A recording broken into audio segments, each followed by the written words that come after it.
remember being in Cleveland I think it was a couple of years ago, and I walked by a guy and I said, "Hey, I know you. How you doing?" You know, because it's just what I do sometimes. Hey, you know, familiar face. You don't want to disregard anyone, and so you walk by and you say, "Wow," and then next thing you know, after he says, oh, "Okay," he was nice enough to say hi, and then as you walk past by, one of the folks that were with him comes back over to me, you know, just very politely, and says, "Hey, that's Mike LIndell."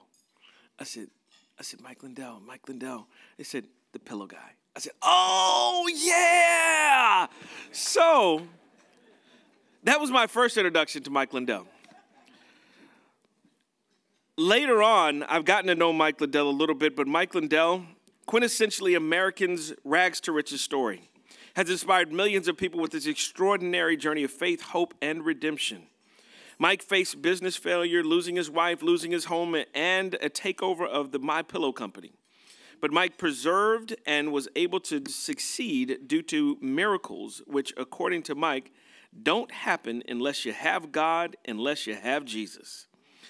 Mike has used the platform of trust and integrity to change the lives of those in need via the LIndell Foundation and the LIndell Recovery Network. Let me tell you, I've gotten to know him a bit. We've started an interview with him at NRB not too long ago. It was one of the most watched things we had. It was phenomenal. But we get an opportunity today, and it's almost interesting words that I'm using because I've really gotten to appreciate him, appreciate his heart, appreciate who he is, appreciate his passion. But we got a treat for you with Mike LIndell. We're going to have a conversation, and hopefully you guys can hang on because and I'm the most ill-equipped person to conduct this conversation because when Eric Metaxas conducted this conversation, he was just like, whoa, I just felt like I got into a hot rod and was just trying to hold on to the steering wheel. So, and I think I remember when Star interviewed him, it was the same. So we're going to welcome Mike LIndell, MyPillow CEO, but far more than that, this is a great guy, Mike LIndell.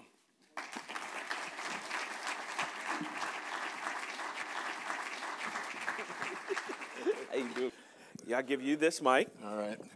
And we're going to sit. Okay. And I'm going to grab my... Tell them all something first. You got it. No problem. I thought this was funny. This happened the last 2 weeks to me. I was with the president at dinner 2 weeks ago, and he asked me, he had done a shout-out for me in Fargo, North Dakota about a month ago. And it was a 1-minute shout-out. And I said... Mr. President, I said, thanks for that shout out, but I said, I want to tell you, a very big paper called me up after that and said, hey, how many pillows did you sell? They're trying to make it something it wasn't. And I said, it wasn't about the pillow. I said, the president said, he said he had the pillow, it was good, but he said, I did a good job buying ads and I'm a good businessman. And I said, what that did would raise my integrity and my platform to the popularity level unseen. And I said, so I could go out and speak for Jesus like I did at the Pulse event for 50,000 people. And the president said, he goes, well, what did he do then? I said, he hung up on me. Then he's having me speak in Minnesota on Thursday. He's coming there for a rally, and I'm gonna lead off the rally with another thing that happened.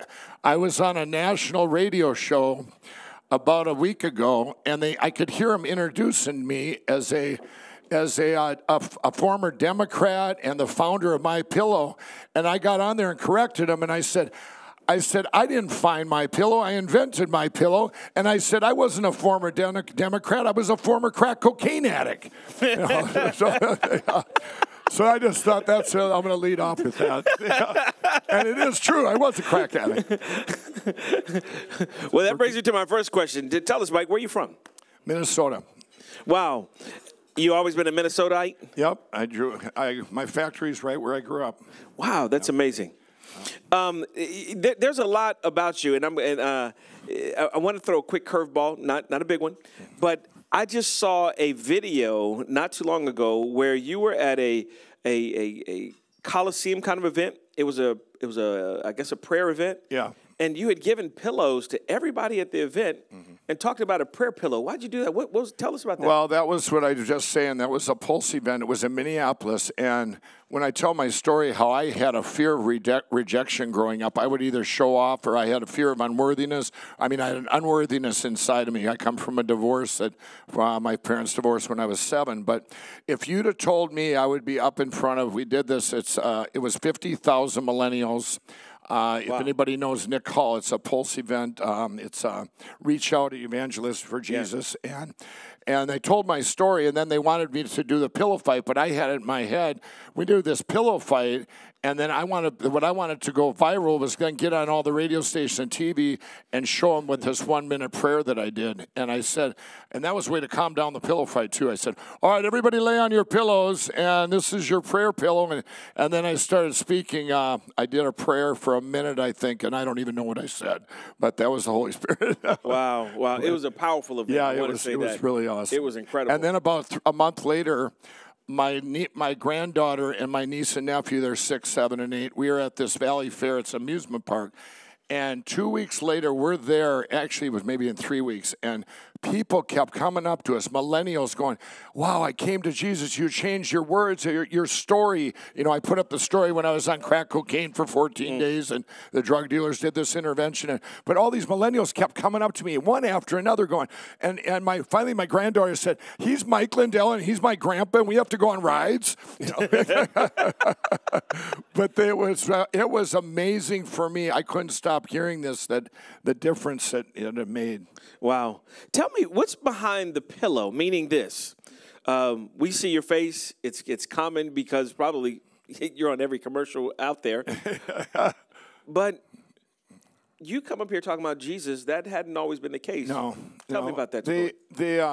I'll just kind of backtrack. I said, my parents divorced when I was 7, so I actually at my high school reunion, I had come back, and I had all these near-death experience and all this stuff, and everybody was ahead of me in life where I thought I could be, and I had this unworthiness spirit where I couldn't talk to people. I was very shy. In fact, when we did our first infomercial, the producer said, this guy is the worst I've ever seen. He will never make it on TV.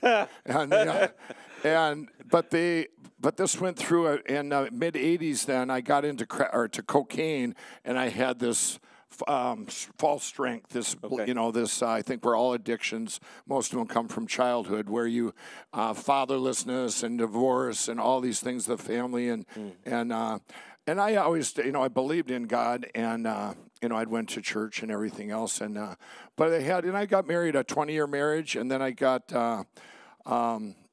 In 2003, I owned bars, and I was always an entrepreneur, and I bought these small bars on contract for deed, and I had tried everything. I went to be my sister flooded a 3-story apartment building with a waterbed, so I became a carpet cleaner, and I did that for a year.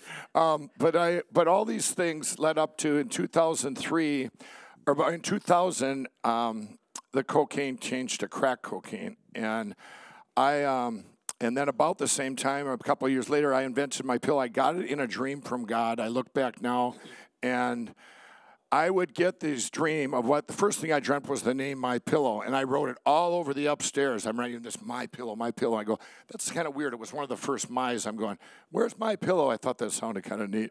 So my daughter came upstairs. She's like 10 years old. She goes, what are you doing? And I said, I'm going to invent this pillow. It's going to be called My Pillow. I just had this dream. And she grabs her glass of water. She goes, that's really random, Dad. And she went back downstairs. And now, what time in the morning was this? Yeah, it was about 2 in the morning.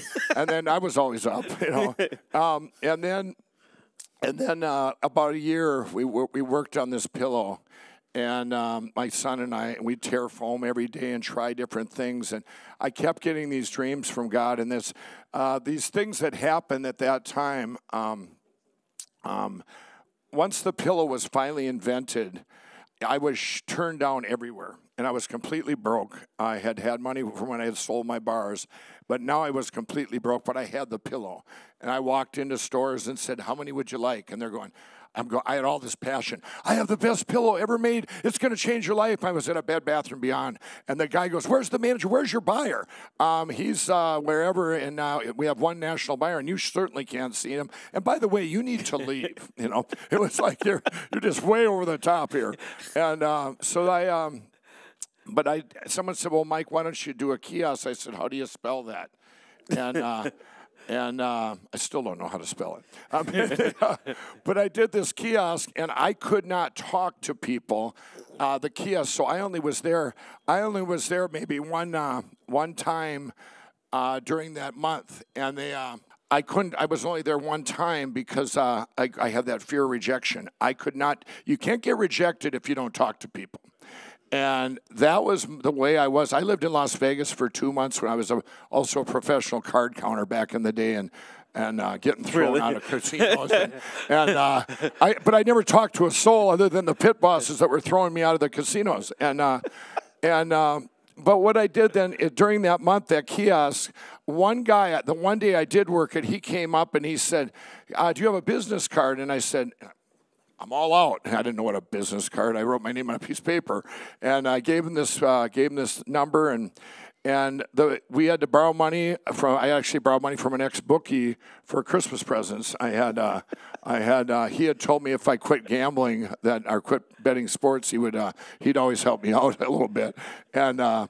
So I got that. We got back Christmas presents, and then that guy called in January that I'd given that number to, and he said, "Are you the guy that invented this pillow from Minnesota?" I said, "Yeah." And he said, "This changed my life. It's a miracle." Well, that was a divine appointment for me because he owned the Minneapolis Home and Garden Show, and he said, "Can you come into that?" And so I said, "Sure, I'll try it." Well, I got in there, and there was a phenomenon happened where there was a table in front of me, and if people came up to me, I could talk to them because I had an agenda. And I was able to sell and to the passion behind the pillow, but if I stepped out behind that table, I couldn't talk. I'd be like, if I was outside, I was a smoker, then the smokers would be over here. I got to go back in. I'd get behind that table, and it was like, blah, blah, blah, blah. I'd be real shy. And I didn't know what it was then, but that was my unworthiness spirit that I had, this terrible, that I was, I was no good, and I wasn't worthy of anybody, and especially people in suits. This comes up a little later here, but for the next 7 years, or till I lost like you said before, I lost my marriage, 20-year marriage. We were making the pillows in our living room. We did shows and fairs, but so much adversity happened, some of it my own with the crack cocaine. And my daughter came upstairs one day and she goes, "We're a very dysfunctional family." I go, "I don't know what that word means, but it sounds terrible. Don't ever say that again." And I go, well, we end up, we were making the pillows, labeling them in our living room. We were losing, this was in 2007, we were losing our house. So we lost everything, got divorced, the 20-year marriage. And, but I kept the pillow company, even being addicted to crack, we were still hanging on by a thread. Right. And then in 2008, I was up for 14 days, and I was in the heart of Minneapolis, the bad part of the inner city, and I'd been up for 14 days, and the 3 drug dealers got together, the biggest ones, and I knew them all, but they didn't know each other, and they had this intervention on me. I come out of the room, and I go, "What are you guys doing?" They go, "You've been up for 14 days, and Ty says," and he says, it was Joe's house, and he says, "Yeah, I'm cutting, my people are cutting them off," so they cut me off. I waited till Ty went to sleep. I looked over, and I had about 2 crack rocks left, and I looked over, and all of a sudden, he went to sleep, so I snuck down to the streets, and I was going out in a ring, further and further out, and I could not buy crack anywhere. And this is 3 o'clock in the morning in the worst part of Minneapolis. And I know at one point I made a mistake. I said, "I'll give you $100 for $5 worth." And then they're running from you. That's what do you? Right. There's a setup. Well, I got back up to that room. I got back up to the room, and Ty's waiting up for me, and he's tapping, he's sitting there, and he says, "Come here." He says, "Now, you guys got to remember, or know this, when I was on cocaine and stuff, all the time I would tell my friends, I said, we need to quit this. And I would tell him about the Bible I had read when I was in jail and stuff. And I would say, you know, I was telling about mostly Revelation, end times, and these signs. And the next day, they would quit and find Jesus. And I'm going, what did I say? I'm running out of friends. So that day that I come back in that room, and I've been up 14 days now, here Ty says to me, it's like 3 o'clock in the morning, and I walk in, and he goes, man, he says, you made a promise to us. He said, you told us that this pillow is just a big platform for God, and someday you're going to come back and help all us here in the inner city. And he said, we're not going to let you die on us. He said, give me your phone. And he took a picture of me. It's going to be in my book coming out in January, and where it hologram, it goes from there to where I am now. But but I didn't quit that day. I quit, went to bed, and it was another. I was forced to, But a year went, 8 months went by, and there were a lot of things that happened in 2008 to lead me up to. One of them was my friend that was my equal. We had both done cocaine at the same time. We had both switched to crack at the same time. He found Jesus. I had heard the rumor was 3 years earlier, and I hadn't seen him in a year. And I'm all by myself out at another place I was losing. And the writing was on the wall. There's another week I had that place. And he come walking in the door, and I go, Dick, what are you doing? And he said, the Lord led me here. He said, what are you doing? And I said, well, as long as you're here, I got some questions for you. You know, I'd been in treatment. It's tough all the time in the 80s. But I said, he was my equal, so he had questions. I'm going, is it boring? He goes, no, man, it ain't boring. And he's telling me all these things that only he could answer because I trusted him. Okay? Wow. And this comes up in my platform here in a second. Yeah. But about a month later, on January 16, 2009, I did make a deal with, I kept thinking, wow, this platform sounds horrible. If I quit everything, now all this drugs, I'm masking all this inner pain, and now I'm going to have the weight of the world on my shoulder to do whatever, and I'm not a speaker. I'm thinking this, but finally on January 16th, I knew that door was going to shut forever. When people say, was that your bottom? Not a money bottom. For me, I had lost everything. I made sure of that. But I wanted to make a show with God to be the best comeback in history. You know, I wanted to show with that Pope.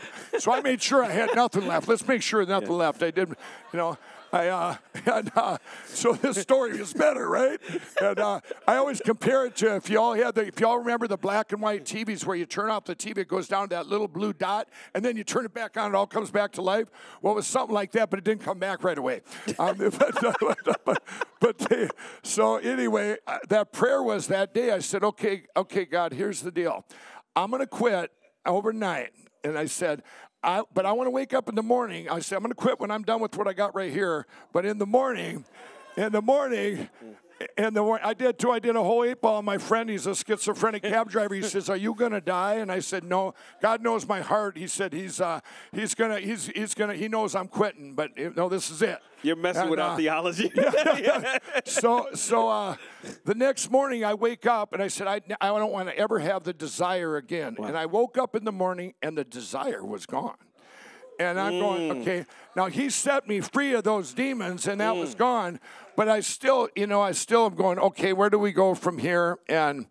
And my sister, now she's a very amazing connection with Jesus, but she's telling me, she goes, you need to pray for favor and just be guided on this. I said, what's this favor thing and whatever?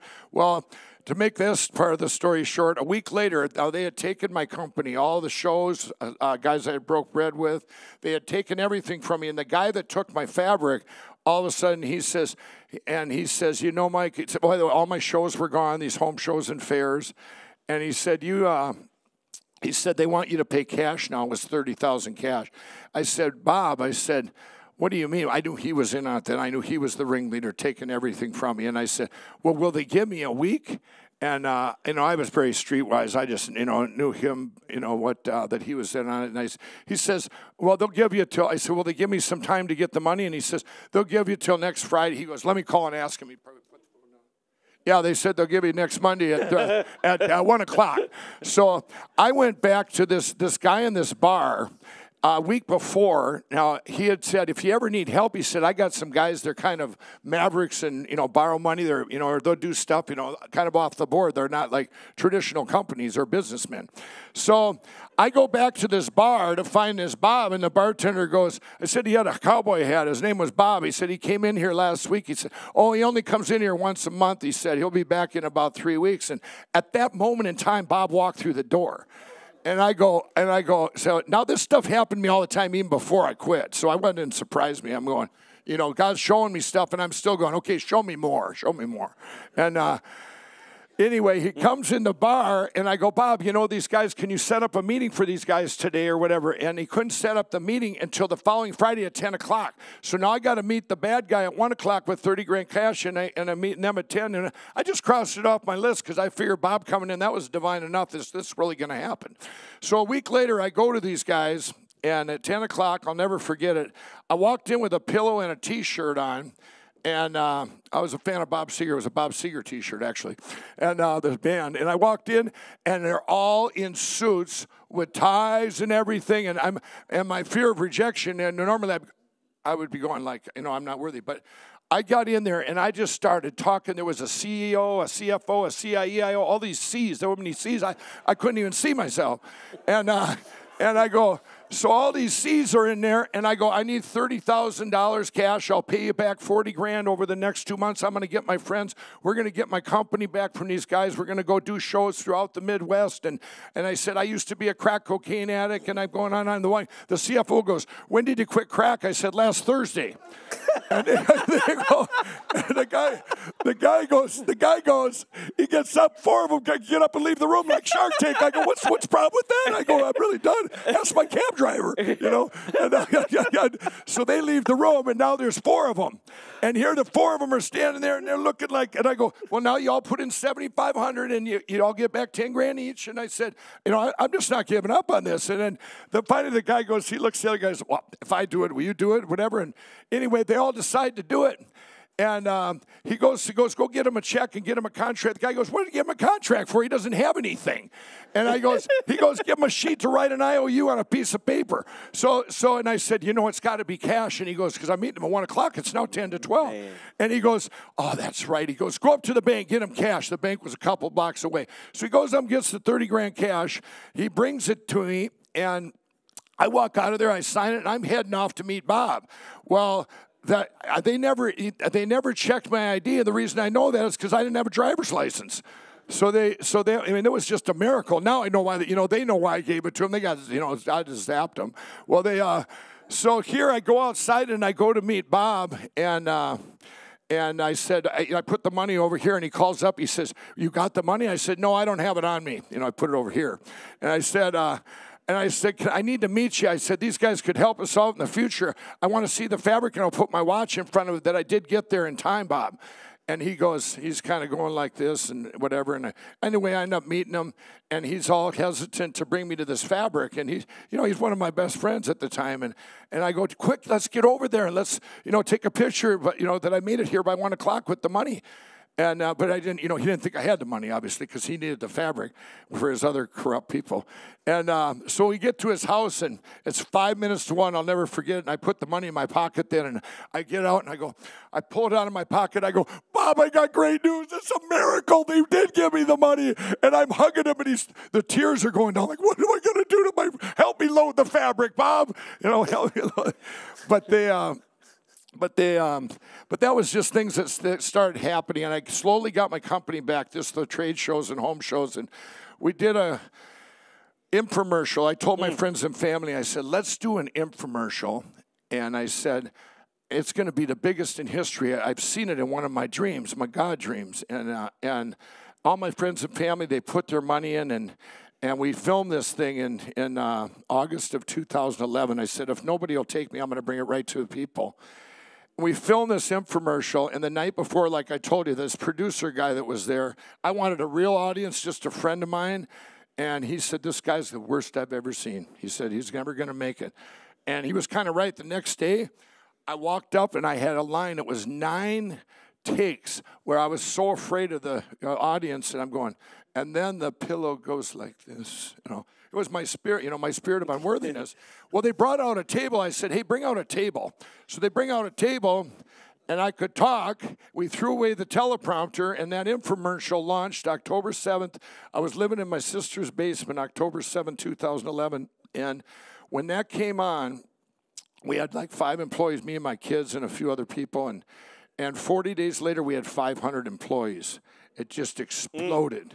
It exploded. And they but they, should I just keep going? Yeah, man, go. So, but anyway, so then we got so big so fast. We got so big so fast. And in 2012 and 13, we took in millions upon millions of dollars in 2012. Now, by the summer, I didn't know what I was doing. I just got to make pillows and help people. Every customer, you know, I would deliver pillows halfway through Wisconsin for a kid's birthday to get there in time. And my employees, I cared about each one so much, but I didn't watch my bottom line of what I was doing, and I had big companies take advantage of me. And I'm not even going to name them. Big companies took advantage of me, shipping companies. I'm with FedEx now, if that's a clue. They're a good company. Anyway, so they, but all these companies took advantage of me, and by the time it got to be the summer of 2012, I was $4 million in debt, and I don't use a bank. And I'm going, God, what happened? You know, I'm going, did I lose this opportunity forever? You know, did I blow this? And I fell away from God. I ended up, I had a famous 2-day marriage or 20-day marriage in there that wasn't a good thing. And there was people were struggling through. We did get in the box stores because we ran the media so much, but we were taking advantage there too. Anyway, it gets to be the summer of 2014. We had recovered from 2012, but just kind of floating along. We get to 2014, and we were within 2 days of going under. 2 days. It was like, and it's gone for good. And my gal in my company, she's going to therapy, going to praying to Jesus. She's going, give Mike a dream, God. Give him a dream. You know what's going to happen. Well, that dream came, Kendra. I met Kendra. Kendra came into my life. She's right here today. And she had something I didn't have. She had this relationship with Jesus Christ. And I'm going, well, I believe in Jesus. And, I believe in God. And she goes, no, Mike, you need to pray. We need this relationship. You need to, read the word. I'm going, okay, I move pretty fast. We got to do this fast, We're in trouble. But anyway, we started praying. And Kendra, and I'm following Kendra's lead. And in 14, we did another commercial, and it failed. And then they said, Mike, you need to be in it and do the direct thing. And I'm going, I can't talk to people, And I did do that, and it just exploded again. It just went, whoa. And every commercial you see of My Pillow, it's like it's our only commercial. So that one would never run if it didn't break even or make a little bit. People say, oh, your brand. I've never branded ever. I don't have money to brand. For entrepreneurs, it's hard sometimes to brand. So you have to treat every venue like it's your only one, like that's what you live off of, that spot.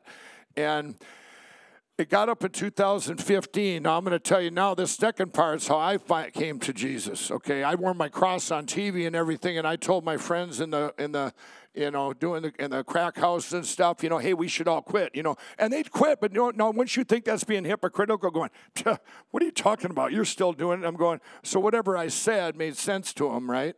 Well, in 2015, things started happening to me. Like all my life, I would have prayers that were reactive. I would pray to God, get me out of this situation. God, please get me out of there. I'd be in jail or whatever it was, and please get me out of here. I'll never do this again. I won't do this, and I'll do the right thing. And well, that for me, my book writer says, Mike, any one of these times, just pull out an episode. A town blew up, you lived through it, and did this. I would surrender to Jesus right there, but I was incorrigible, and I didn't do that. Well, then it gets up 2015. I had one of my God dreams where I was going to be in a room with Donald Trump. And I'm going, why do I want to be in a room with Donald Trump at that time? And then 2 weeks later, he announced he's running for president. And at that time, I'm not kidding, I went to Israel with Kevin McAuliffe and Stephen Baldwin and Kendra and their wives, and we went there, and I had to learn what a conservative and a liberal was. I know what I am now, but I had to, but I'm going, wow, what a weird divide. Everything I believe over here, and all the, and because I'm going, if I do meet this, it's Donald Trump, I want to at least know what I'm doing, because I'm never doing anything about politics, and so then all of a sudden, things started happening to me that don't happen to people. My friends were calling me Forrest Gump. They're going, what is with you? You're on TV on this and this. And one of the first things that happened was I'd never been to a national prayer breakfast, and I came here to Washington, D.C. in 2016. I was randomly picked by 12 people to pray in a room with Ben Carson. And I got in that room, and I've actually got the picture of us praying, because Stephen Baldwin's taking the picture. I'm going, what are you doing? But we prayed. Everything we prayed for was Donald Trump, it turned out to be. And then Ben had told me later on that that God had told him to run for president, when to back out and when to back him. Well, then I ended up in Cleveland. That's probably where we had met. Yeah, and a divine appointment. And then I end up on August 15th of 2016. About a week before that, I get an email from Donald Trump, and I was in the front seat of a plane flying to California, and I'm going, and it got this magazine. I said, God, what do I have to do? You've shown me this, this picture of me being with Donald Trump. And I said, I want an answer right now. And I'm actually praying, please, God, let me know, because I thought it was, long past. It's already August. And all of a sudden, he got up to 10,000 feet where my phone dinged, and it's an email. And right as I finished the prayer, my phone dinged, and it's, hello, Mike, this is Donald Trump. Would you meet me at Trump Hotel or Trump Tower in New York City? And I'm going, and this long email, and I'm going, God, and I'm starting to bawl, and I'm going, you got to be kidding me. And the guy next to me, he goes, are you okay? And the flight attendant goes, are you okay? I said, yes, this is beautiful, it's Jesus, and. So I'm going, I mean, for me, that was about the divine as it got. And now things kept, and then I ended up, so then I meet him, and they said, you'll never meet him alone. God orchestrated that, so I met him. I go walking in his office, 10 a.m. on August 15, 2016. That's the lowest he was in the polls. You can check it out, period. And on that day, God had given me 5 things in a download, too, to talk to him about, and we walked in there, and he says, Mike, you always wear your cross on TV. Are you a Christian? I said, yes, Mr. Trump, and this is the divine appointment. And he sat down. We talked about my thing, what I'm going to be doing with the inner cities. I said, you have to understand my foundation of what I see in the future with working with addicts and this opiate crisis and all this. And he wanted to talk about bringing the jobs back and the Made in America. And I'm telling you, I've been to places. I have been from every place you can imagine, bad and good, and it was about as pure as it get. You could not. He didn't want money. He just wanted. He was just opening his heart and telling me this. I walked out of that office and I said, I want no one on the planet to be my president other than this man. But I didn't stop there. I went down to his employees. Kendra and I did. We talked to the employees, and every one of them was like talking to one of my employees. And I'm going, wow, he's going to be the greatest president in history. And now things I go to the second debate, and I end up in the third debate with the vice president, governor at the time, Pence, and it's just me and him. And here this media sticks their microphone in my face, and they go, Mr. LIndell, you always, because sex tape, it came out 10 days early. They go, you're a Christian, you wear that cross. What do you think of that sex tape? And I go, well, let me tell you something. I said, I was a cocaine addict for 20 years, crack addict for 10. And I said, I quit by the grace of God overnight, January 16, 2009. And I said, and I'm in an amazing transformation. And I said, I'm still in transformation. I said, trying to get to Jesus. And I said, I think the man I met, I said, he's got to be in a transformation. That guy of 11 years ago, I said, did you know Phil Robertson read him the gospel? And she took the microphone and pulled it away. And she said, never mind. You know, you know, so now I'll fast forward here. But so these miracles kept happening. I went all in. We ended up at the, when he won, we ended up with the inauguration. I could tell you guys stories and stories where I ended up and speaking and backing against everybody attacking me. If they took my Pillows rating from A+ to an F, and the Better Business Bureau, I've been attacked, but God keeps raising it up. I've stood firm on what I believe and what I'm doing. And on February 18th of 2017, just a little over a year and a half ago, I kept wanting what Kendra had. And I walked in, it's called Operation Restored Warriors. And it's kind of like a retreat. We call it a drop zone. And they had voted me in to be able to go through this. And I walked in there with hope, and I came out of there with Jesus. I surrendered to Jesus. And now that's why I'm able to have as much passion talk about Jesus now as I did a pillow. And wow. It's been an amazing, amazing. Wow. Woo! What's the next question? Okay, so yeah, have a good interview, right?